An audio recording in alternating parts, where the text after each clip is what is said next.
बिस्मिल्लाहिर्रहमानिर्रहीम अल्हम्दुलिल्लाहि रब्बिल आलमीन वलाकिबतु लिल मुत्तकीन वस्सलातु वस्सलामु अला रसूलिल करीम व अला आलिहि वस्सहबिहि अजमाइन। महान अल्लाह पाक रब्बुल आलमीনের দরবারে লাখ কোটি শুকর যে মহান আল্লাহ পাক রব্বুল আলামিন আপনাদের মাঝে আরেকটি ভিডিও নিয়ে যা আসার তৌফিক দান করছেন, সে মহান প্রভুর দরবারে কালিমাতে শুকর আদায় করি আলহামদুলিল্লাহ। আজকে কি বিষয়ে আলোচনা করব আপনারা ভালো করে বুঝতে পারছেন। আজকের আলোচনা বিষয় হচ্ছে মুদাব্বির এবং চিকিৎসকদের জন্য এবং রুহানি যারা চিকিৎসা করে তাদের জন্য প্রথম কর্তব্য হচ্ছে একটি কলম তৈরি করা, যে কলমের মাধ্যমে আপনি রোকায়ার জন্য অথবা তদবির লিখবেন। রোকায়া তাবিজ একটা, রোকায়া একটা, তামিমা একটা। তাবিজ হইছে কোরআনের আয়াত, হাদিসের দোয়া, মহান আল্লাহ পাক রব্বুল আলামিনের নাম, এগুলা লিখে কাগজে ধুয়ে যদি খাওয়ায় এইটা রোকায়ার ভিতরে পড়ে। যারা শুধু অনেকে মনে করেন ঝাড় ফু করা এটা রোকায়া, আসলে না। পাক কাগজে অথবা কোনো ফেলেটে কোরআন আয়াত, জাফরান, মেশকুক কালিদের লেখে ধুয়ে খাওয়া, এইটাও রোকায়া। এইটা ইবনে তাইমিয়া পর্যন্ত এটাকে সমর্থন করছেন, এই ব্যাপারে লেখছেন যেটা জায়েজ। কিন্তু আজ আমাদের দেশে দুর্ভাগ্য বিষয়, খুব দুঃখ লাগে, এইটাকে অনেকে তাবিজ বলে। আমরা এই তদবিরগুলো দিয়ে থাকি, অনেকে না যে বলে এটাও তাবিজ। আর এবার তাবিজ কোনটা, রোকায়া কোনটা, তামিমা কোনটা, এটা পর্যন্ত জানেন না। অতএব অনেকে আলেম দা, দুঃখের বিষয়, আমি তো মূর্খ মানুষ, অনেকে আলেম দাবি করে। আমরা কোরআন আয়াত লিখে, কোরআন আয়াত, হাদিসের দোয়া, মহান আল্লাহ পাক রব্বুল আলামিনের নামগুলো লিখে আমরা পানি দিয়ে অথবা মধু দিয়ে, জাইতুন তেল দিয়ে বিভিন্নভাবে আমরা বলি, এটা রোকায়ার ভিতরে পড়ে। এটা ইমাম তাইমিয়া এবং আহলে হাদিসের অনেক স্কলাররা এটাকে সমর্থন করছে, এটা রোকায়া। জারফু করাও রোকায়া। আর তাবিজটা হচ্ছে কোরআন আয়াত, হাদিসের দোয়া, আল্লাহ তাআলার নাম লিখে সাথে রাখা, এটাকে তাবিজ বলে। এইটার ভিতরে কেউ বলছেন জায়েজ, কেউ বলছেন না জায়েজ। কিছু স্কলাররা বলছেন জায়েজ, কিছু স্কলাররা বলছেন জায়েজ না। যাক, আমি ক্ষুদ্র মানুষ, সেই ব্যাপারে আমি মন্তব্য করব না। যারা কোরআন শরীফ পড়তে পারে না, মিশকাত শরীফে একটা হাদিস আছে, অবুঝ ছোট ছোট বাচ্চারা অথবা যারা কোরআন তেলাওয়াত করতে পারে না, তসবিহ তাহলিল পড়তে পারে না, তাদের ক্ষেত্রে এগুলা লিখে না দেওয়ার জন্য চেষ্টা করি, ঠিক আছে। আর তামিমা হইছে, তামিমা 14টি অর্থ আপনারা যে কোনো ভালো আরবি ডিকশনারি অথবা লোগাত দেখলে আপনারা জানতে পারবেন। তামিমা 14টি অর্থ। কিন্তু আমাদের দেশে তো যে কোরআন আয়াত, আল্লাহ তাআলার নাম, রসুলের হাদিসের দোয়াগুলো লিখে দেওয়া হয় না। আমাদের দেশে নকশা, খমসা আরবা, এই আরবিতে নকশা লেখে 1 2 3 4 সংখ্যা লিখে আর পরে মানুষকে দেওয়া হয়। এটার ভিতরে অনেক সময় ভুল হতে পারে, কিন্তু মানুষ দুর্ভাগ্য ব্যাপারে এইটাকে তাবিজ বলে। ওই রোকায়া লিখে কোরআন আয়াত ধুয়ে খাওয়া, সেটাকে মানুষের তাবিজ। আজীব লাগে। আল্লাহ রব্বুল আলামিন উম্মতি মুহাম্মাদিকে সহিহ বুঝ দান করুক, শিরক এবং কুফরি থেকে আল্লাহ পাক হেফাজত দান করুক। যাক, মুখ আলোচনা ভিতরে যাই। এই রোকায়ার ক্ষেত্রে আপনি কোরআনে আয়াত, হাদিসে যে দোয়া বর্ণনা করছে সেই দোয়াগুলো এবং আল্লাহ তাআলার নাম লিখে আপনি যে কলম দিয়ে লিখবেন, সেই কলমটা আপনি রুহানি কলম এবং শক্তিশালী পাওয়ারফুল কলম তৈরি করে নিতে হবে আপনার। যারা তাবিজ লেখেন তাদের ক্ষেত্রে এই জিনিসটা, এরকম একটা কলম তৈরি করা দরকার। সেই বিষয়ে আজকে আপনাদের সামনে আমি আলোচনা নিয়ে আসছি। তো এই কাজটা করার জন্য আপনি কি করবেন, যে কোনো দিন শুক্রবার দিন 9টা কি 10টার ভিতরে, 9টা কি 10টা, সর্বোচ্চ টাইম ওভার হলে 11টার ভিতরে আপনি পাক পবিত্র হইয়া, আপনি যে পবিত্র হওয়ার জন্য যে সমস্ত জিনিস দারবার, নখ কাটা, তারপরে আপনার মনে করেন নাভির নিচের লোম কাটা, কুথিতেল ফর্সম, এগুলো পরিষ্কার কইরা আপনি কি করবেন, ইস্তেগফার, তওবা ইস্তেগফার কইরা 2 রাকাত সালাত আদায় করবেন। আধ্যাত্মিক শক্তি, পাওয়ারফুল শক্তি একটি কলম তৈরি করার জন্য, রুহানি শক্তি কলম তৈরি করার জন্য, অথবা আপনি যেটাই বলেন, অথবা আপনি জাদুর কলম তৈরি করার জন্য এরকম নিয়ত করে 2 রাকাত নামাজ পড়বেন। নামাজ পড়ে আল্লাহ পাক রব্বুল আলামিন দ্বারা কান্দাকাটি করেন, আল্লাহ আমি তো নাফরমান, আমি তো অপরাধকারী, এ আল্লাহ তুমি আমাকে ক্ষমা করে, তুমি আমার দুঃখ কষ্ট দূর করে নাও, এ আল্লাহ আমি তো কোরআনের আয়াত দ্বারা মানুষের চিকিৎসা করতে যাচ্ছি, রব্বুল আলামিন আমি যে কলমটা দিয়ে রাখবো, এই কলমের দিয়ে আমি যা লিখবো তাই যেন মানুষের আরোগ্য পায়, কামিয়াবি হয়, আল্লাহ তুমি সেই কলমের ভিতর সে মজেজা, কালির ভিতর সে মজেজা তুমি দান করো, তুমি সে শক্তি দান করো রব্বুল আলামিন, তোমার কাছে আমি সাহায্য চাচ্ছি। এই কান্দাকাটি কইরা আপনি একটা কলম, নতুন কলম কিনে নিয়ে আসবেন, আগে কলম কিনে এনে রাখবেন।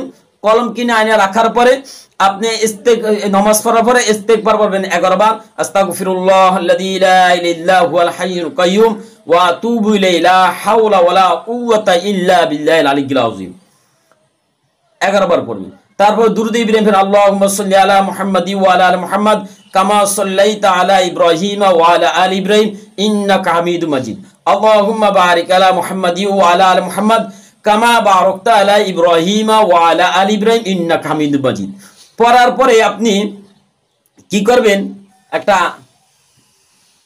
সূরা কলাম 29 পারা, সূরা কলাম নুন ওয়াল কালামি ওমা ইয়াসতুরুন 29 পারা, সূরা মুলুকের পরে দ্বিতীয় যে সূরা, তো 29 পারা প্রথম সূরার পরে দ্বিতীয় যে সূরা, সেই সূরাটার নামে সূরা কলাম।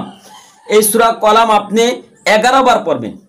11 বার পরে আপনি কি করবেন, একটি নতুন কলম 11 বার পড়বেন। 11 বার পড়ে আপনার কলমের এই নিপের থেকে ধরবেন, দেখবেন এই নিপ ধরে একবার পড়বেন, বিসমিল্লাহির রহমানির রহিম কইরা, মানে এই নিপের থেকে দইরা এই কলমের ভিতর পর্যন্ত আপনি ফু দিবেন। কথা বুঝতে পারছেন? ফু দিবেন। এইভাবে 11 বার সূরা কলাম পাঠ করবেন, 11টি ফু দিবেন। 11 বার দুরূদ ইব্রাহিম পড়বেন, 11টি ফু দিবেন।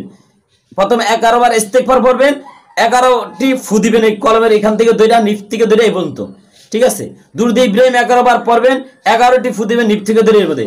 সূরা কলাম 11 বার পড়বেন, 11 বার ফু দিবেন এই কলমের এই নিপ থেকে দইরা ভিতরে পর্যন্ত, কালির ভিতরে পর্যন্ত এখানে দিবেন, এইভাবে দিবেন, ঠিক আছে? তারপরে দেওয়া হয়ে গেলে তারপর আপনি কি করবেন,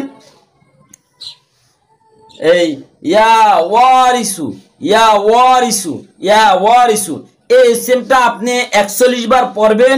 পড়া এই কলমে এইভাবে বিসমিল্লাহির রহমানির রহিম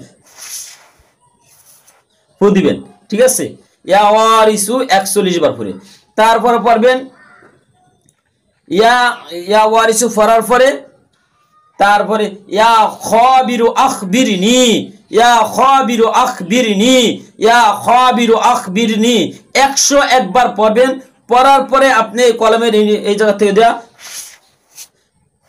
বিসমিল্লাহির রহমানির রহিম কইয়া কলমটা ফু দিবেন, ঠিক আছে?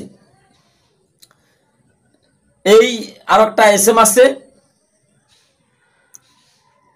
ফু দেওয়ার পরে তারপরে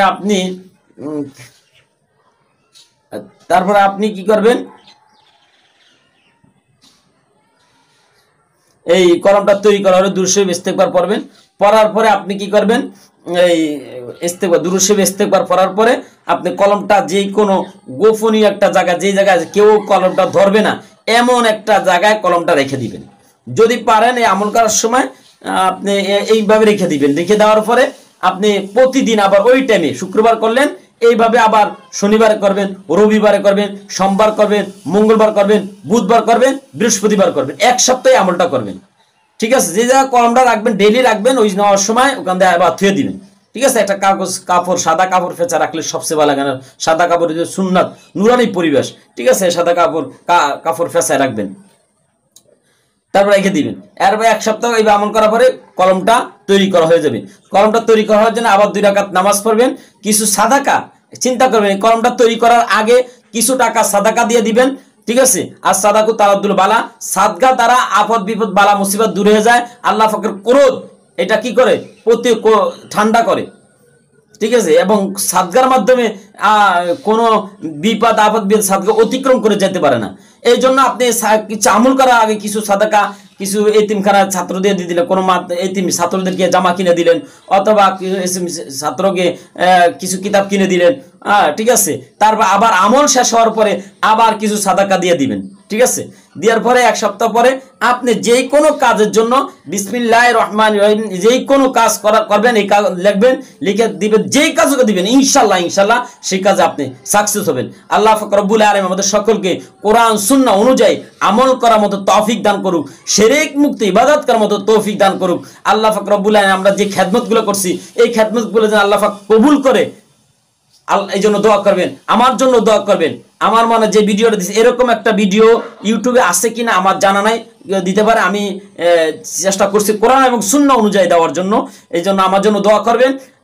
আর খাস করে যেই কোনো আমার ভিডিওটা ফেসবুকে, ইমুতে, হোয়াটসঅ্যাপে শেয়ার করে দিবেন এবং আমার ভিডিওগুলো লাইক দিবেন। কোন ধরনের ভিডিও দরকার কমেন্ট করে জানাবেন। আর আপনাদের কাছে একটি আকুল আবেদন, আমার ভিডিওগুলো কেউ স্কিপ করে টেনে টেনে দেখবেন না, ফুল ভিডিওগুলো দেখবেন।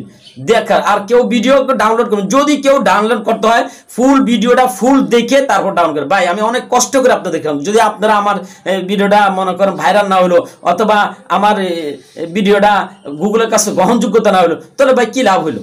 আমি তো কোনো টাকা চাচ্ছি না, কিছু হচ্ছে না, সবের উদ্দেশ্যে দিচ্ছি। কিন্তু আপনারা কাছে এক একটা যে আমলগুলো দেয়, এই আমলগুলো হাজার হাজার লাখ টাকা খরচ করে আপনি আমলগুলো পাবেন না। মেহরবানি করে যে আমলগুলো করবেন তার প্রতি শ্রদ্ধা রাখবেন, এবং কোনো ভালো মুদাব্বির থেকে, কোনো আল্লাহ লোকের মুদাব্বির না, বেশিরভাগ কোনো আল্লাহ লোকের থেকে আপনি ইজাজত নিয়ে নেবেন কাজ করার জন্য। আল্লাহ পাক রব্বুল আলামিন আমাদের সকলকে সহি বুঝ দান করুক। আল্লাহ পাক রব্বুল আলামিন আমাদের সকলকে দুনিয়া এবং আখিরাতের উচ্চ মাকাম দান করুক। আল্লাহ পাক রব্বুল আলামিন আমাদের সকলকে দুনিয়া এবং আখিরাতে যা কিছু দরকার সব কিছু মহান আল্লাহ পাক রব্বুল তার গায়বী খাজানা থেকে আমাদের দান করুক। ওয়া মা আলাইনা ইল্লাল বালাগ।